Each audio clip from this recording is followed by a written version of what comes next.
If your child struggles when they return to school after holidays, or Mondays are a massive struggle, or returning after they've been sick feels harder than it should, this video is for you. For many families, these moments look like mornings where they refuse to get up and go, emotional blow-ups over small things, or big after-school meltdowns that don't seem to match the day.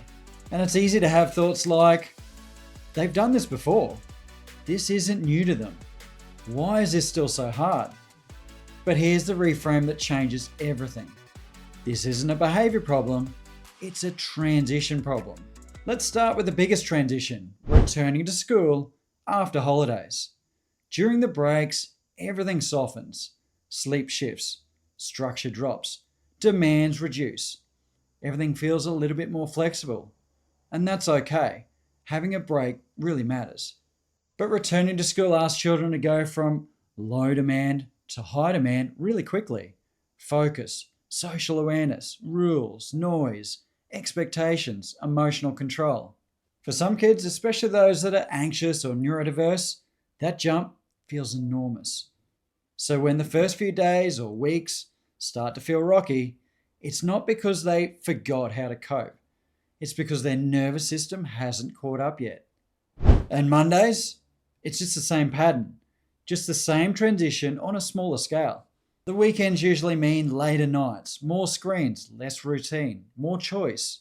That's real life, that's normal. But Monday morning asks the nervous system to switch gears instantly.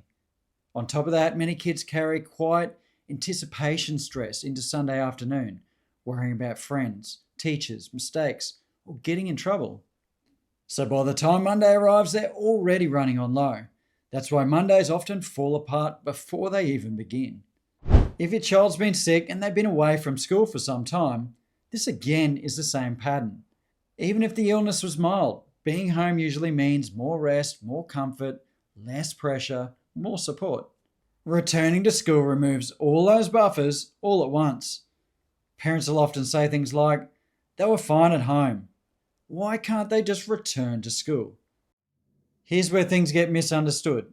Transitions like these impact executive functioning, which is planning, organizing, impacts emotional control, masking, having to hold it together in public and act like everyone else, something they don't need to do at home. So you might see big reactions to small problems, refusal over tiny requests, shutdowns, or after-school meltdowns. That doesn't mean that school's failing, and it doesn't mean that your child's just being difficult. It usually means they're working very hard just to cope. So, what actually helps? We can't change school and make it more like home. We can't change home to make it more like school. It'd be far too rigid and unrealistic. First, we lower the bar during transitions, after holidays, on Mondays, or after time away. These aren't the days to push growth, resilience, or independence. They're not the days to do long before or after school activities. And again, I'm definitely not saying that families should make home like school. This is real life. Weekends should feel different. Holidays should feel like a break. Kids need freedom, fun, and flexibility.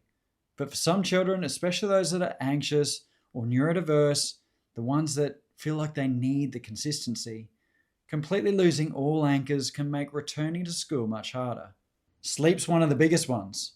You don't need to be really rigid or have perfect bedtimes, but keeping sleep roughly within about an hour of usual bedtimes often makes a noticeable difference. Next, look ahead and predict where there's going to be a problem. You know your child. You know that the first day of the year is likely going to be a struggle. This is the day to do your best work, your best parenting. Make sure you prepare well. Make it a really chilled morning. Make it relaxed, have everything laid out, not a lot of talk, no major decisions when emotions are so close to the surface. Get up nice and early, play some music if it helps them. Work out what works. If you need some help here, check out some of my other videos on managing meltdowns and a lot more. If your child melts down after school, it's often emotional release, not failure. Don't forget to communicate with teachers if these transitions are a pattern. Working together can really help. When we understand that returning after holidays, weekends, or illness is genuinely hard on their nervous system, we stop trying to push them through it. Instead, we actually support them through the transition. And for many families, that shift alone is enough to make school and Mondays feel manageable again. If this helped, hit subscribe. I'm on a mission to help as many families as possible with a heap of free content. Make sure you follow us on the Facebook page with The Guided Path. The link's in the description. And remember, you don't have to walk this path alone.